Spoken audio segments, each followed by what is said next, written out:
listening to Tangent Central. You're listening to Tangent Central with Terry Tangent and Vicious Vic. Tangent Central. Tangent Central on Tech Radio Network. Let it rip. And here we are once again. Welcome to Tangent Central. My name is Terry Tangent, along with my brother from another mother, Vicious Vic. Vic, how you doing today, my friend? Yo ho ho and a bottle brass monkeys. I'm doing great, my brother. How about yourself? Oh, doing well. You know, last week we kind of talked about it a little bit, the goofy weather and everything that's going on. That very next day, we got hit again. 4 tornadoes, and there's still about 200,000 people without power up here. Oh wow! Lake County, Indiana, Newton County, which is down where I am, Porter County, and then a crossover into Illinois, just got smashed again. Power out. It was something else for quite a few days trying to get back and forth. The traffic lights were out. Everything was a 4-way stop. Just horrible. Hopefully there's starting to be word and talk now that power's come on for a lot of people, but there's still a lot out. We lived off a generator until that was Tuesday. When Thursday morning at about 2:00, ours came back on. Just, I don't know what's going on up in the Chicagoland area up here, but every time it clouds up to rain, it just turns into something terrible. Well, you know, funny you say that. That was that front that they was watching in my neck of the woods and around the Jefferson, Kentuckiana area. They was concerned about that. If it come down and the way the air was unstable, that we could have got this almost the same thing, or pretty much the same thing. Now, not too far from you, up into Indianapolis area, and that surrounding area is just flooded out. That's been kind of, that's been kind of all over the news here for the last few days. It has been something that the paper and everything up here has been, yes, a newspaper. I don't know if a lot of you know what a newspaper is, but exactly.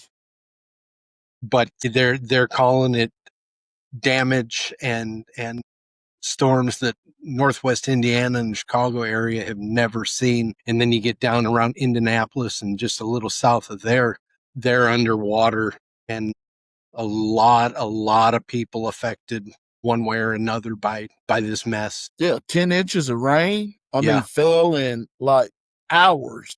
For people that, that are transplants to this area and whatnot, they're not used to things like that, and shoot, most of us that live here aren't used to anywhere near what's going on now. I mean, we had a tornado that ravaged Lake Village up here in Indiana a month and a half, 2 months ago. And, folks are still trying to recover from that. And then wham, again, just, it's horrible.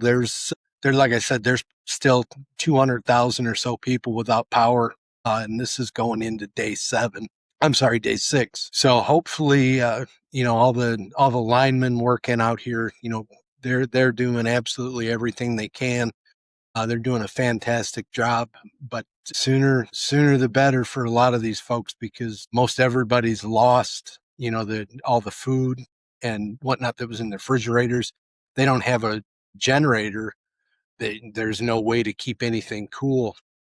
A lot of the restaurants and everything up here, I've been seeing, we got power back, but it's going to be a couple of days because we lost our entire stock. We have to prep everything all over again. And, so just big financial impacts to, just about everybody. So hopefully everybody comes through this okay. I have not heard of any weather-related fatalities or anything like that this time, which is awesome. Which is very good. Yes. If there were, I feel for those folks, but I have not personally heard of any. So hopefully everybody made it through, okay, because that's what matters. Your life matters. Everything else can be replaced. But your life can't. Nope. No. So that's kind of been what's going on up here. I did see that there's supposed to be another round of storms coming. So hopefully it's just, hopefully Mother Nature, whatever pissed her off, she's over now. And we're just going to have a thunderstorm, this time through. But apparently we need to pay a little bit more attention to the weather because anytime the warnings come out, it's not how it used to be with, oh, we were just being overcautious. Yeah. It's actually spinning out and happening. So hopefully we come through it. And I never thought I'd say it, but I'll sure be glad when winter gets here. Well, okay, here's the thing. Everybody says that until they get dumped with 8 inches of snow, and then they're like, "Ugh, how many more months until summer?" Then it's the same constant, constant thing. Me personally, I just don't like the heat. I'm just, I just don't like the heat. I don't like the cold, but with the cold, I can dress and be comfortable and be warm. In the summertime, I don't want no clothes on, but you can't walk around naked. Thankfully. Yeah. I mean, I was- you get what is it? What is the meteorologists call it down here? The beauty sweat index. Lord, Yeah, yeah, exactly. I suffer from that, and I'm like, it's uncomfortable. you only can take so much off in the summertime. And I don't know about down there, speaking of summer, but the power company up here, it's called NIPSCO, Northern Indiana Public Service Company. They have jacked their rates so much that there are folks, I mean, our NIPSCO bill used to be about $230, $240 a month, which to me, that sounds an awful lot. That doggone thing's $400 now every month. Wow. And these politicians around here, you try to get them involved and get them to get the committees to look into it and everything. Well, I can tell you in my opinion, and if I'm wrong, you can send me a cease and desist letter, but they're in NIPSCO's pocket Oh yeah. because half of them couldn't care less about what's going on. I mean, Northwest Indiana, we do have some affluent neighborhoods, but we've also got some pretty poverty stricken areas as well. This is just unacceptable to anybody. I don't care how much you make. The more you make, the more you spend. But if you're living in one of these great big 6-bedroom, 5-bath houses that sprawl a half a city block, you're going to feel that punch too, because I can't imagine your NIPSCO bills being anything less than probably $2,000 a month. And it's just ridiculous. They're supposed to be, or supposed to have had a committee that looked into it. Well, as soon as they looked into it, you couldn't hear nothing else out of them for it.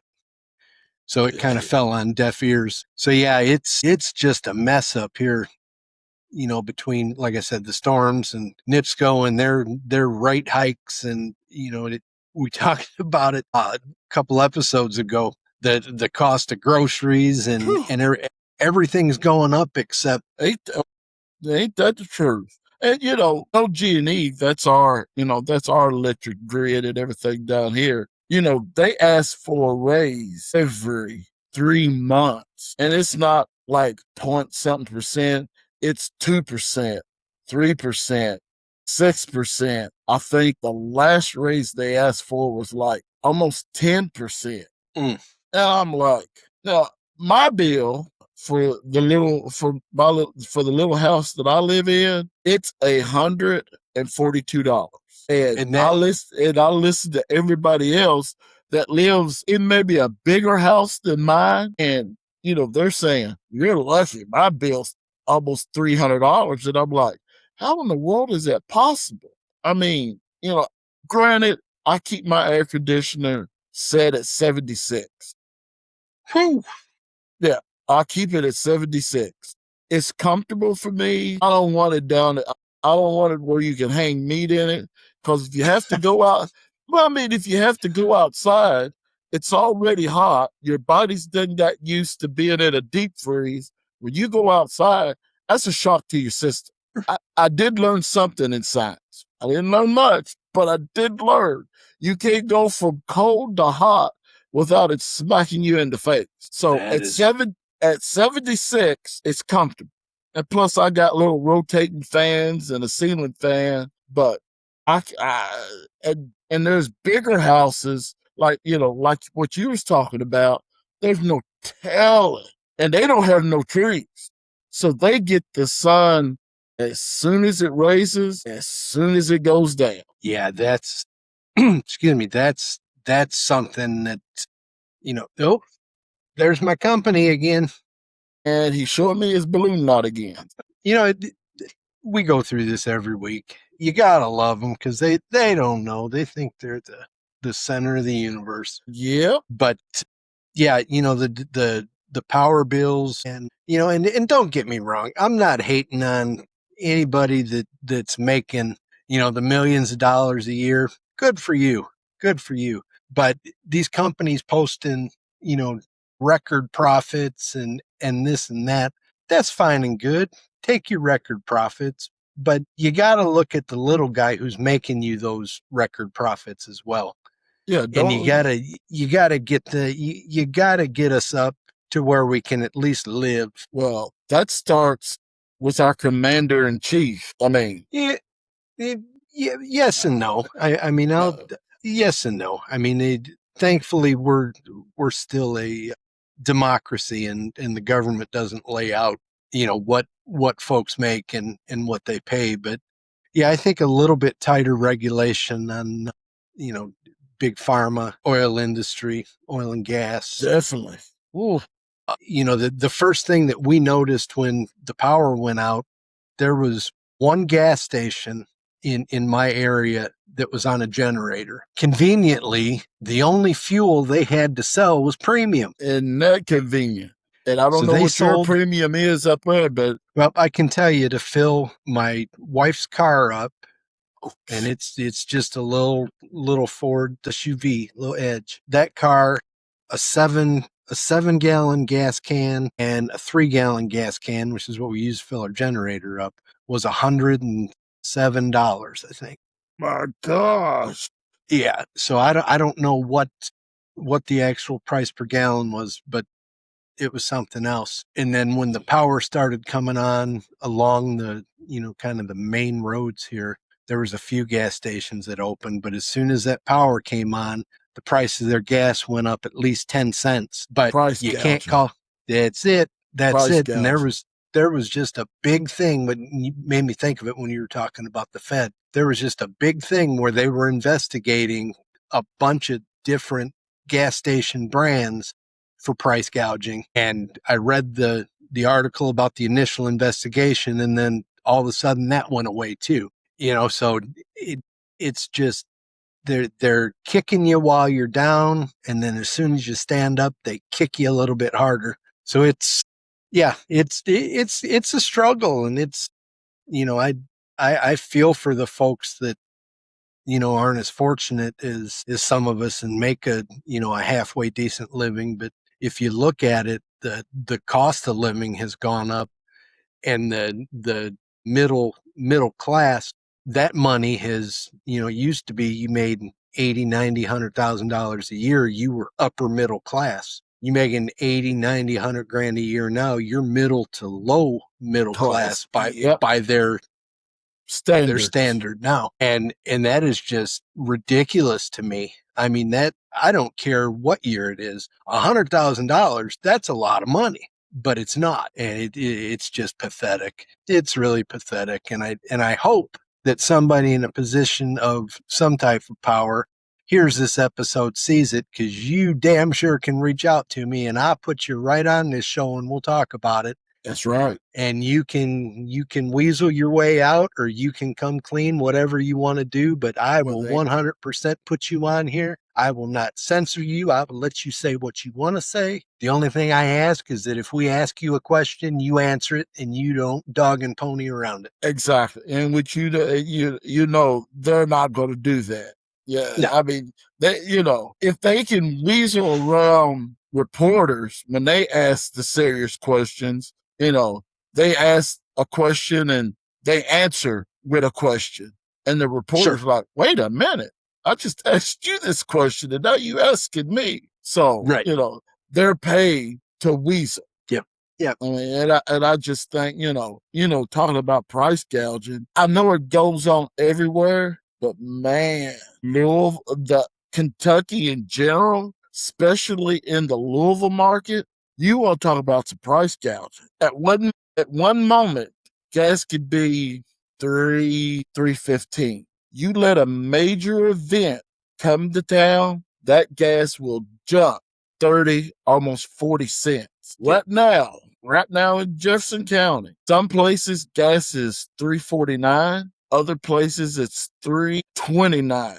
The state fair comes to town starting Wednesday. Gas will jump to $3.79, if not higher. Yeah. Here, I think I saw the other day, most of the stations are sitting at $3.89 for just regular gas. Premium, I've been seeing at the bigger stations, $4.19. Now we're never gonna see that $1.89, $1.99 gas again. No. But I can remember last year and the year before, everybody all excited because gas dipped to $2.89 or $2.99 a gallon. And I thought, how pathetic is that? You're excited that we're overpaying for gas, but we're only overpaying by probably 60, 70 cents a gallon. Okay, I just pulled it up. The average price for regular unleaded is $3.57 per gallon. Now, is that the United States average, or is that no? That's just Jeffco? That's Jefferson. That's Jefferson County. Now they tell you where you can find cheaper gas. Sam's Club is starting at $3.18. Murphy's USA, which is Walmart, is $3.19. So, all right. So where does the big 60, 70 cent a gallon difference come from? Because guess what? I know from working in the gas business, hauling fuel years ago, that everybody's buying from the same rack. They're all buying low rack unless you're branded, which means BP, Mobil, whatnot. BP has to buy from BP. Mobil has to buy from Mobil. Valero buys from Valero. Yeah. On and on. But where is that 70, 80 cent a gallon difference coming from? The gas station, the gas company don't care that you're have a subscription for people shopping there. They're not going to give you a break. Nope. So where is that big price difference coming from? Okay, Terry, answer me this. How come if you go outside of Jefferson County, gas is 20 cents cheaper? Just go out, just cross over into another county or cross over into another city outside of the Louisville metropolitan area, gas is 20 cents cheaper. If I go up 64 and I get up around Shelbyville, gas is 20 cents cheaper. How is that? Yeah, see, so in that's a good point. And before everybody starts blowing our email up talking about this, let me say it. All right. So yes, it does depend a lot upon the county and the state you're in due to taxes. However, unless you can show me, there is no way I am going to believe any place besides maybe Chicago, New York City, places like that have a 20 cent a gallon swing in tax rate. No way. So yes, I 100% agree with you. Yes, taxes may affect it, 3, 4, 5 cents. I'm not that educated in it. I know there's differences by municipality, but the state tax rate on it is the same throughout the state. Now, if there's a local tax, fine, but it ain't going to be or should not be 5, 6, 7 cents a gallon on top of the ridiculous amount that you're already paying for it. And here, go ahead, finish your. I was just going to say the biggest smack in the face is the diesel fuel price. Diesel fuel is the garbage of the refining process. They get that from what's left after they make the gas, after they pull the stuff for the gas. The diesel fuel stuff is what's left. So it's the garbage. So you're going to charge folks that for diesel fuel. I just saw it up here the other day. $4.79 a gallon for diesel, and that's probably on the low end. I think diesel here. Hold on, man. Go ahead and finish your thing. Let me look it up. It is ridiculous to me to think that, okay, so the big push is eco-friendly, electric car, this and that. So what if everybody stopped buying diesel vehicles and just stuffed these refineries and these big companies with the waste of their process and said, go ahead, figure it out. What are you going to do with it? Because Okay. I know if I was a truck driver, I sure as hell would not be paying that kind of money with the way freight rates are. Okay. All right. They got it broke down. A month ago, diesel in the Louisville metropolitan area was $4.31. A week ago, it jumped to $4.72. It is currently $4.86 a gallon. Ridiculous. Ridiculous. And Now, do you before, see that spread? 30, Yeah. 431, 472, 486. yeah, and you know what? I can already. Here comes my Miss Cleo psychic network skill.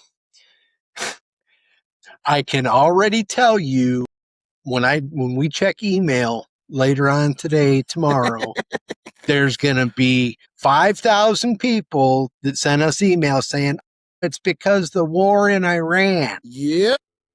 Do you know how much oil we get from the Hormuz Strait? I do. It's less than 1%. So don't tell me that it's because of the war in Iran that the fuel price in the United States is so high. We get less than 1% of our oil through that water. Okay, here's another one that they always use. When there's a hurricane churning in the Gulf, gas prices get stupid because there's a hurricane. So you're going to tell me that Hurricane Iowa or Hurricane whoever is going to affect. Well, it's because that we've got a pump station out in the middle, and come on, do you really think we're stupid? The funny thing about that, and you talking about that. So when there's a natural disaster, whether, fire at a refinery, something like that, it takes them all of about 10 minutes to boost that gas price, right? Yeah. Okay, so when the cost and the futures on crude oil come down, well, why does it take 60, 75, 90 days for the price to come down? And here's their excuse. They say, well, it takes 30 days for you, or I'm sorry, not 30 days. It takes 90 days for you to recognize and get that expensive stuff that you bought out of your tanks. Well, fool, it only took you 20 minutes to raise the price. Exactly. Yeah. I don't know. We're either going to get a lot of the pat on the backs or we're going to get some hate mail this week, because I know we've ruffled some feathers with a lot of this stuff. I guarantee it. But I mean, this is the thing that no one talks about. Everybody goes along to get along. And then, of course, then you get the rebel rousers that sends out multiple texts on Facebook or Instagram or whatever. Well, let's show the big gas companies, let's show Thornton's that all we're going to do is go buy a soft drink and a bag of chips when they raise the gas prices up. You know something? I'll go by there. Thornton's, Speedway, all of them are still doing business. They ain't worried about nobody not getting gas because, one, they know the people's got to have it. Two, you got to go to work. Three, you got to have it. Four, you're going to pay for it. You're gonna complain about it, but you're gonna pay for it. That's, and the I forget the name of the organization, but the big company that represents most of the independent truck drivers, the owner operators and whatnot out there, they've tried and tried and tried to get a shutdown, saying everybody just shut your truck down for, a week or whatever the time is. Let's prove a point here and let's just shut it down. And you'll get the diehards that understand what's going on and whatnot, and they'll shut down for a couple of days. But you still see, no matter, they call for it nationwide, you go out on the highway and you still see thousands of semi trucks driving by. That there is no unity in anything anymore. No.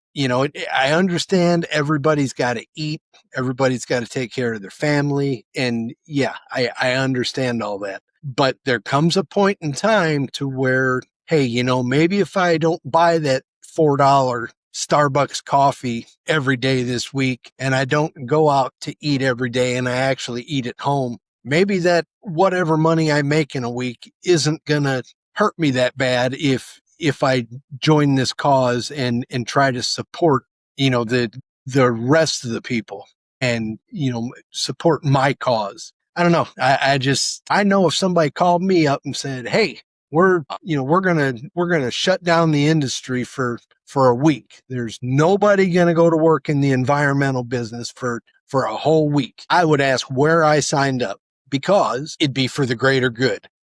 Yeah. Yep. First of all, I want to know where you can get Starbucks for $5. That was just a price for a small. Once again, I want to know where you can get a small Starbucks for $5. Now, somebody just heard you say that. They're going to be messaging you, where can I get Starbucks for $5? Because I don't pay $5 for a small. I pay anywhere from 10 to 12 for a Starbucks that's got my name and a tree and all of that. It's coffee. Truth be told, all right. So, yep, I did say $5 for a Starbucks, but here comes the disclaimer. I don't think I have been to Starbucks in probably 5 years. I have replaced my Starbucks coffees with those rotten ass Monster cold coffees in the can. Oh, those I like are good. those. Those are good. If Monster, if you want to sponsor us, please. I drink those also. I will line up Mocha Locas on my desk here and drink those all show long. Yep. I love tangenttroops@gmail.com, Monster. Same. Hit us up. Yeah. Hit us up. I got him. Yeah, I got him in the. Ow! Cat. Now, see, all my guys do, they just jump up here and look in the camera. No. That sounded like you just got assaulted. Big time. Too close to the grapes. No. Yeah.